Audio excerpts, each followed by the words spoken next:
Hello everyone. तो ठीक है, अब पार्ट 2 हम लोग कवर करेंगे। ठीक है, कहाँ से हम लोग पढ़ा था? Nutrition in animals. ठीक है, हमने प्लांट्स देख लिया था, अब एनिमल्स के बारे में देखना है। ठीक है, तो देखो पहला पार्ट हमारा अप्रॉक्सीमेटली 8 मिनट के लमसम में था और ये इस पार्ट में मैं कोशिश करूँगा कि इसको ख़त्म कर दें। ठीक है, छोटा ही देखेंगे। ठीक है, चलो ठीक है, पार्ट 2 हम लोग देखते हैं न्यूट्रिशन इन एनिमल्स का। देखो न्यूट्रिशन इन एनिमल्स, तो जो माउथ हमारा होता है, mouth before wasting in time, कोई बात ही नहीं, डायरेक्ट पढ़ाई।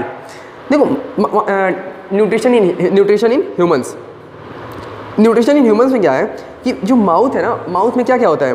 टीथ, सलाइवरी ग्लैंड और टंग्स होती हैं। टीथ होता है हमारा, सलाइवरी ग्लैंड होता है और हमारा टंग होता है। जो टीथ होता है उसका काम होता है कि वो फूड को तोड़ दे, मतलब टीथ ब्रेक डाउन करता है फूड को। और वो 4 टाइप के होते हैं। कौन कौन से? इंसीजर, कैनाइन, प्रीमोलर और मोलर। कितने टाइप के टीथ होते हैं? Incisor, canine, premolar, molar. ठीक है, देखो और जो मोलर और प्रीमोलर होता है वो किसके लिए हेल्प करता है? जो मोलर और प्रीमोलर हमारे किस में हेल्प करते हैं? च्युइंग में और फूड की ग्राइंडिंग में यूज़ करते हैं। ठीक है, यूज़ होते हैं। और जो कैनाइन होता है वो किसके लिए यूज़ होते हैं? फूड की टीयरिंग में। ठीक है, पर्चिंग और टीयरिंग।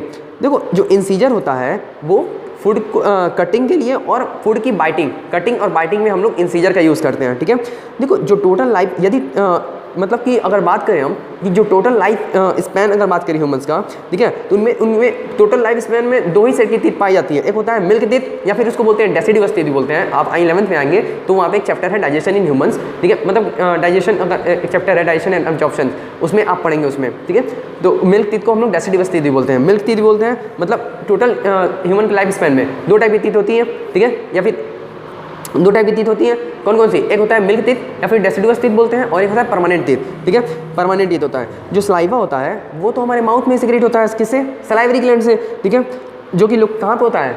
हमारे टंग के नीचे होती हैं। इसमें बहुत सारे डाइजेस्टिव एंजाइम्स होती हैं, सलाइवरी अमाइलेज। ठीक है, जो क्या करता है? ब्रेक डाउन करता है स्टार्च को, किसमें?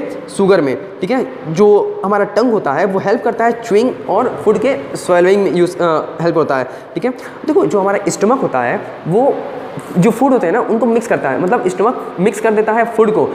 जो कि अब एक बात बताओ, हम हमारे यहाँ से माउथ से गया, ठीक है, अब देखो फायरिंग्स होते हुए कहाँ से जाएगा? ओसोफेगस होते हुए हमारे फिर स्टमक में जाएगा। ठीक है, तो वही बात है कि वो जो फूड है ना, स्टमक क्या करता है? मिक्स कर देता है फूड को। किससे रिसीव हुआ? स्टमक में फूड किससे रिसीव हुआ? अरे किससे जाता है स्टमक में? ओसोफेगस। ठीक है, तो जो ओसोफेगस से गया और फिर उसके विथ डाइजेस्टिव जूस, जो इनर लाइनिंग होता है स्टमक का, हमारी स्टमक की जो अंदर वाली लाइनिंग होती है ना, इनर वाली लाइनिंग, वो कुछ क्या सिक्रेट करती है? वो सिक्रेट करती है म्यूकस। वो म्यूकस क्या करता है? प्रोटेक्ट करता है किसको? स्टमक की लाइनिंग को अगेंस्ट एक्शन ऑफ एसिड। ठीक है, और HCl जो होता है वो क्रिएट करता है, एक एसिडिक मीडियम क्रिएट कर देता है और हेल्प करता है किसके डाइजेशन में? प्रोटीन के डाइजेशन में हेल्प करता है। जो डाइजेस्टिव जूस होती है, जो डाइजेस्टिव जूस है वो क्या करता है? ब्रेक डाउन करता है प्रोटीन को सिंपल सब्सटेंस में। जो डाइजेस्टिव जूस होता है ना हमारे अंदर, तो वो क्या करता है? वो हेल्प करता है उसको सिंपल सब्सटेंस में तोड़ने में। ठीक है, प्रोटीन को। उसमें होता है पेप्सिन। पेप्सिन क्या करता है? ब्रेक करता है प्रोटीन और पॉलीपेप्टाइड में। ठीक है, अब देखो रेनिन जो होता है वो चेंज करता है सॉल्युबल मिल्क प्रोटीन को कर्ड में। जो रेनिन होता है ना वो सॉल्युबल मिल्क प्रोटीन को कर्ड में कन्वर्ट कर देता है। ठीक है, जो कि क्या होता है? इनसॉल्युबल होता है। कर्ड क्या होता है? इनसॉल्युबल होता है। ठीक है, अब देखो जो फूड होता है ना हमारे स्टमक से, वो मूव कर देता है स्मॉल इंटेस्टाइन में। जो हम फूड में हमारा स्टमक फूड जो है आया स्टमक में, उस किससे जो फूड है हमारे स्टमक में किससे रिसीव हुआ? किससे आया? ओसोफेगस से आया। ठीक है, अब वो क्या होगा? वो मूव अब वो फिर उसके बाद आगे उसका प्रोसेस कहाँ में जाएगा? स्मॉल इंटेस्टाइन में जाएगा। ठीक है, अब वो मूव कर जाएगा स्मॉल इंटेस्टाइन में। अब देखो डाइजेशन क्या होता है? डाइजेशन कैसे होता है स्मॉल इंटेस्टाइन में? देखो स्मॉल इंटेस्टाइन जो होता है वो सबसे लॉन्गेस्ट पार्ट होता है। ठीक है, कितना मीटर का होता है? 7.5 मीटर का लमसम में होता है। जो हमारी स्मॉल इंटेस्टाइन होती है वो लॉन्गेस्ट पार्ट होती है, 7.5 मीटर लॉन्ग होता है एलिमेंट्री कैनाल का। ठीक है, और यही साइट होता है जहाँ पे कंप्लीट डाइजेशन जो होता है कार्बोहाइड्रेट का, प्रोटीन का, फैट का, ये यहाँ पे होता है। सारे जो डाइजेस्टिव फूड हैं वो एब्जॉर्ब हो जाते हैं इंटेस्टाइन के वॉल से। ठीक है, और इस प्रोसेस हम लोग क्या बोलते हैं? एब्जॉर्प्शन बोलते हैं। देखो इनर लाइनिंग जो होता है स्मॉल इंटेस्टाइन का, उसमें बहुत ही छोटा फिंगर लाइक प्रोजेक्शन होता है, जिसको क्या बोलते हैं? विलाई। याद रखना इसको, बहुत इंपॉर्टेंट है। इनर लाइनिंग, हमारी स्मॉल इंटेस्टाइन की जो इनर लाइनिंग होती है उसमें टाइनी छोटे छोटे फिंगर लाइक प्रोजेक्शन होते हैं, उसी को हम लोग क्या बोलते हैं? विलाई बोलते हैं।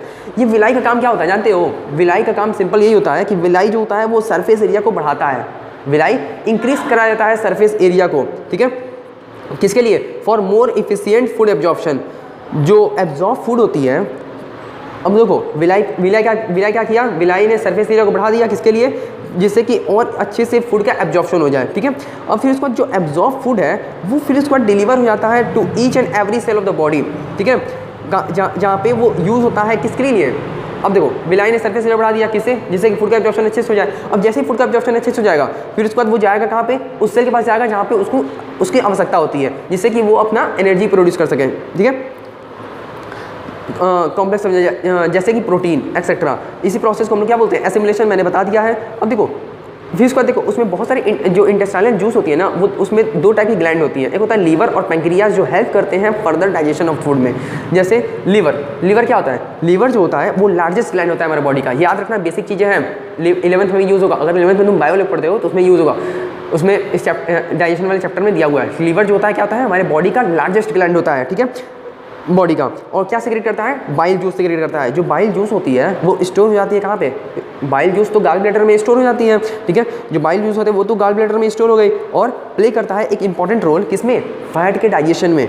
बात समझ रहे हो। अब आता है पेनक्रियास। तो देखो पेनक्रियास क्या होता है, पेनक्रियास में बेसिकली अगर देखें तो पेनक्रियास में बहुत सारी इंजाइम्स होती हैं, पेनक्रियास में बहुत सारी इंजाइम्स हैं जो हेल्प करते हैं एक complete digestion of all the food component, ठीक है। पेनक्रियास जो होता है ना, एक तरह से अगर देखा जाए तो मैं तुम अगर 11th की एक बात बता दूँ तो पेनक्रियास जो होता है हेट्रोक्लाइन ग्लैंड होता है, ठीक है।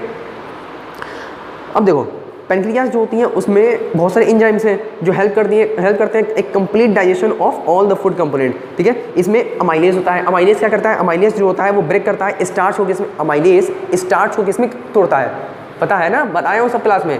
अमाइलेज किसमें तोड़ता है, अमाइलेज जो होता है वो स्टार्च को किसमें ब्रेक करता है, स्टार्च को माल्टोज में, ठीक है। लाइपेज जो होता है वो फैट को तोड़ेगा सिंपल फैट में, ठीक है। जो फंक्शन होता है एंजाइम का वो सिक्रीट होता है स्मॉल इंटेस्टाइन में। The function of enzymes secreted in small intestine, वो कौन कौन से हैं, माल्टेज, ठीक है, माल्टेज चेंज करता है माल्टोज को किसमें, ग्लूकोज में। सुक्रोज जो सुक्रेज होता है वो चेंज करता है सुक्रोज को ग्लूकोज में। लैक्टेज जो होता है वो चेंज करता है लैक्टोज को ग्लूकोज में। पेप्टाइडेज जो होता है वो चेंज करता है पॉलीपेप्टाइड को अमाइनो एसिड में। अब देखो स्मॉल इंटेस्टाइन में इतना सारा हो गया। अब आता है लार्ज इंटेस्टाइन। तो लार्ज इंटेस्टाइन में क्या होता है कि जितने भी डाइजेस्टेड फूड होती हैं, ठीक है, जो स्मॉल इंटेस्टाइन्स आई हैं वो अब आ जाती हैं ब्लड स्ट्रीम में, ठीक है, वो ब्लड स्ट्रीम में आ गई। और जो अनडाइजेस्टेड है, अनएब्जॉर्ब, मतलब जिस फूड का डाइजेशन नहीं हुआ, ठीक है, जो एब्जॉर्ब नहीं हुए, ठीक है, मटेरियल और वाटर, वो अब आ जाएंगे लार्ज इंटेस्टाइन में। जिसका काम था तो वो तो स्मॉल इंटेस्टाइन में एब्जॉर्ब हो गया। अब जो फूड एब्जॉर्ब नहीं हुआ, ठीक है, डाइजेस्ट नहीं हुआ, अब वो आ जाएगा हमारा कहाँ पे, लार्ज इंटेस्टाइन में आ जाएगा, ठीक है। अब देखो लार्ज इंटेस्टाइन का फंक्शन क्या था, लार्ज इंटेस्टाइन का फंक्शन यही है कि वो वाटर का एब्जॉर्प्शन करते हैं और कुछ सम सॉल्ट का, कहाँ से, अनडाइजेस्टेड फूड से। लार्ज इंटेस्टाइन का काम होता है कि वो अनडाइजेस्टेड फूड से वाटर और किसका, वाटर का, और देखो लार्ज इंटेस्टाइन में याद रखना जितना भी मैं एब्जॉर्प्शन बता रहा हूँ वो सारा अच्छे से याद रखना, ये सब पूछते हैं तो याद रखना कि जो फंक्शन होता है लार्ज इंटेस्टाइन का क्या होता है। क्वेश्चन स्ट्रेट फॉरवर्ड क्वेश्चन पूछता है 2 नंबर में कि what is the function of large intestine. तो याद रखना कि the function of large intestine क्या होता है, हिंदी में अगर बता देता हूँ तो इंग्लिश में कन्वर्ट कर लिखना। जो the function of large intestine is the absorption of water and salt, कहाँ से, अनडाइजेस्टेड फूड से। अनडाइजेस्टेड फूड से वाटर और सॉल्ट का एब्जॉर्प्शन करा लेते हैं, ठीक है। अब देखो फिर उसके बाद लार्ज इंटेस्टाइन से, ठीक है, जो वेस्ट मटेरियल होता है वो स्टोर हो जाता है कहाँ पे, रेक्टम में, किसके फॉर्म में, इन सेमी सॉलिड फीसेस के फॉर्म में, ठीक है। अब देखो जो undigested stored food, stored waste है ना, वो एक्सक्रीट आउट हो जाता है बॉडी से एज फीसेस वाया इनस, ठीक है। इस प्रोसेस को हम लोग क्या बोलते हैं, इजेशन बोलते हैं, ठीक है। एक बात बताओ, ये तो सारा आपका चैप्टर खत्म हो गया, ठीक है, और जितने भी इंपॉर्टेंस थे मैंने सारा इसमें बता दिया, न्यूट्रिशन इन एनिमल्स में। अब आगे आप लोग नेक्स्ट चैप्टर जो है, ठीक है, नेक्स्ट चैप्टर आपका हो जाएगा न्यूट्रिशन इन एनिमल्स, तो मैंने करा दिया, ठीक है। यही अब छोटा सा चैप्टर था, मैंने इस 2 पार्ट में इसको खत्म कर दिया। पहला, अगर आपने पहला पार्ट नहीं देखा, पहला पार्ट देख लीजिए, फिर दूसरा पार्ट देख लीजिए, आपको पूरा कॉन्सेप्ट एकदम अच्छे समझ में आ जाएगा। मैंने हर एक टॉपिक को जो भी इंपॉर्टेंट चीज़ें हैं मैंने उस अच्छे से क्लियर कर दिया है। और अब देखो नेक्स्ट चैप्टर जो है ना, क्लास 7th का नेक्स्ट चैप्टर, आप लोग कमेंट करके बता दीजिएगा कौन सा चैप्टर आपको चाहिए रिवीजन के लिए, मैं उस पर वीडियो बना दूंगा, ठीक है। जिस पे ज़्यादा लाइक्स होंगे और जिस पे आप लोग जितना कमेंट करेंगे जिस चैप्टर पे, वो मैं वीडियो बना करके मैं आपको रिवाइज करा दूंगा, ठीक है, पोस्ट कर देंगे।